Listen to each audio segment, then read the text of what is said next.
Всем привет! В этом видео расскажу, стоит ли сейчас уезжать за границу, как, куда и сколько это стоит. Оставайтесь со мной, и мы начинаем. Прежде чем вы купите билет за границу с мыслью о том, чтобы эмигрировать отсюда, то я вам предлагаю ответить себе честно на эти вопросы. Первый вопрос. Есть ли у вас деньги в валюте? Второй вопрос. Как хорошо вы знаете английский язык? Можете ли вы на нем свободно разговаривать? Третий вопрос. Знаете ли вы местный язык той страны, в которую планируете переезжать? И последний вопрос. Достаточно ли у вас денег на 3-6 месяцев для проживания в другой стране? Ответив себе честно на эти вопросы, вы четко увидите свои перспективы. Стоит ли вообще думать в эту сторону или стоит оставаться здесь? Взвесить свои «за» и «против». Но нужно ответить себе честно, безэмоционально, а рационально. Куда же сейчас можно улететь из России? Чтобы перелетом. Из России можно улететь в эти страны. Турция, Сербия, Объединенные Арабские Эмираты, Катар, Израиль, Эфиопия, Бахрейн, а также другие страны СНГ. Сейчас я предлагаю вместе с вами посмотреть стоимость цен на билеты и прицениться. Так, ну что, давайте посмотрим, какие есть билеты и сколько они стоят. Давайте Москва и возьмем Стамбул. Смотрим. Открыто для туристов. Билеты от 37 тысяч. На самом деле это уже хорошо, потому что билеты были и за 60 тысяч, за 80, за 100, поэтому вот я сейчас вижу цены, они вполне себе нормальные. Вот давайте посмотрим билет на так, ну вот на 1 апреля, допустим. Обратный билет не нужен. Смотрим. Смотрите, вот 27, 38, 36. Цены вполне себе нормальные, учитывая то, какая стоимость была раньше. Давайте посмотрим следующий пункт.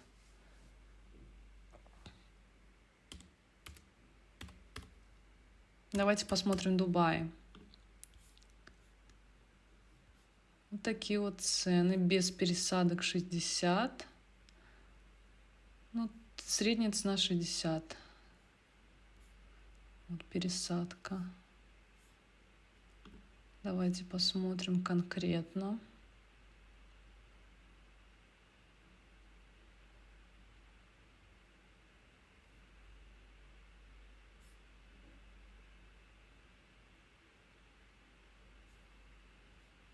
$42, 57. Видите, Белавия с пересадкой в Минске есть. 57, прямой. Видите? А нет, не прямой.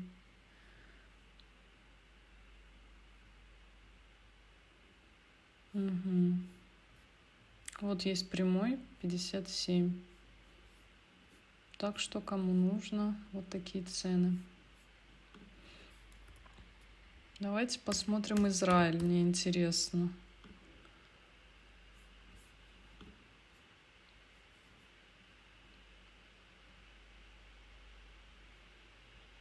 Этот билет туристам не подходит. Интересно. В общем, билеты с пересадками в Стамбуле, в Краснодаре. Интересно. В общем, билеты есть. И вот даже дешевле, чем в Турцию. Другой вопрос, пустят ли туда туристов. Это уже другой вопрос, который вы уже самостоятельно посмотрите. В общем, вот такие вот цены. Зашла просто вот в первый попавшийся сайт. К сожалению, не реклама. К сожалению. Так что вот такие вот цены. Смотрите сами. Цены сейчас гораздо ниже, чем были там 2 недели назад. Кто следил. Поэтому все реально для тех, кто хочет, для тех, кому нужно, у кого родственники и так далее. Как сейчас относятся к русским в других странах и стоит ли вообще сейчас переезжать? Смотрите, важно понимать, что сейчас стоимость жизни за границей, она в несколько раз увеличилась. То есть цены на продукты, цены на стоимость аренды жилья, вообще стоимость покупки жилья, это все увеличилось в разы. Бензин и так далее, и так далее, и так далее. Поэтому стоит это учитывать. Если у вас нет денег в валюте, я бы хорошенько подумала на эту тему. Следующий вопрос, как вообще относятся сейчас к русским? К русским относятся по-разному. Я вам так хочу сказать. Многие за границей подходят и говорят: как я тебе сочувствую, как я сожалею. Вот что они говорят. Некоторые, конечно, настроены агрессивно. Я, как человек, который прожила 3 месяца в Грузии, не понаслышке знаю о русофобии. И когда я там жила, получается, в 2021 году, я на себе это все ощутила. Что происходит сейчас там, это все в двойном, в тройном размере. Так как у меня остались знакомые в Грузии, мне рассказывали, что из ресторана просто могут выгнать, не обслужить, грубо что-то сказать, нахамить. Вот, поэтому будьте к этому готовы. Грузию я бы точно не рассматривала, потому что хочу просто рассказать несколько историй, которые со мной были, когда я там жила.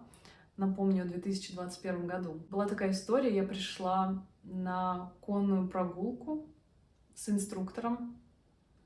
Получается, была я и парень.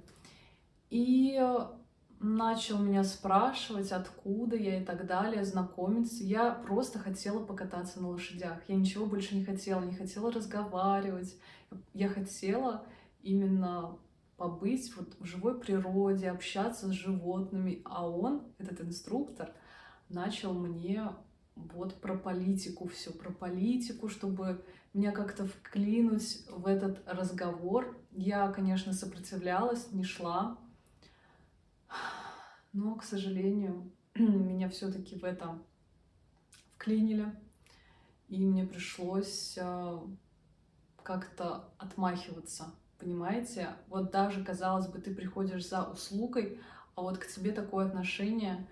И у меня была серия видео о Грузии, и там очень-очень негативные комментарии, если вы их посмотрите. То есть как вообще люди относятся к русским, это просто даже почитать комментарии живых людей, не ботов, что как бы они говорят: валите в свою Россию и так далее. И поэтому вот эти вот 3 месяца, которые я там прожила, мне просто поскорее хотелось уехать оттуда. Настолько это все неправильно, что там происходит. Как-то так я поделилась своими мыслями, своими ощущениями. Просто они настроены очень негативно. Я никому не рекомендую вообще рассматривать для эмиграции эту страну, к сожалению. Она прекрасна, удивительна, сказочна, но вот эти вот люди, не все, но все равно эта вот энергетика чувствуется в воздухе, неприязни. Понимаете, это все уже пропитано в их умах. Это все уже им все рассказали, переписали историю и так далее. То есть в каждой стране вы должны понимать, что своя история.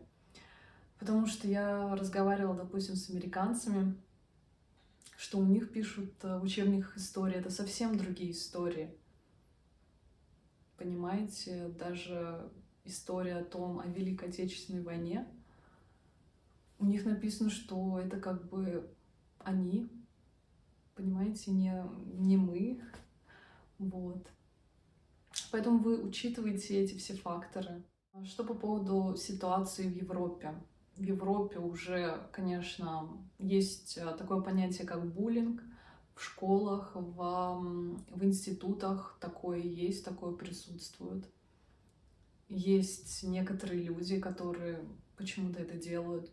В общем, выводы делайте сами, взвесьте все за и против, придите к этому вопросу очень конкретно, пообщайтесь с людьми, которые живут в тех странах, в которые вы собираетесь эмигрировать.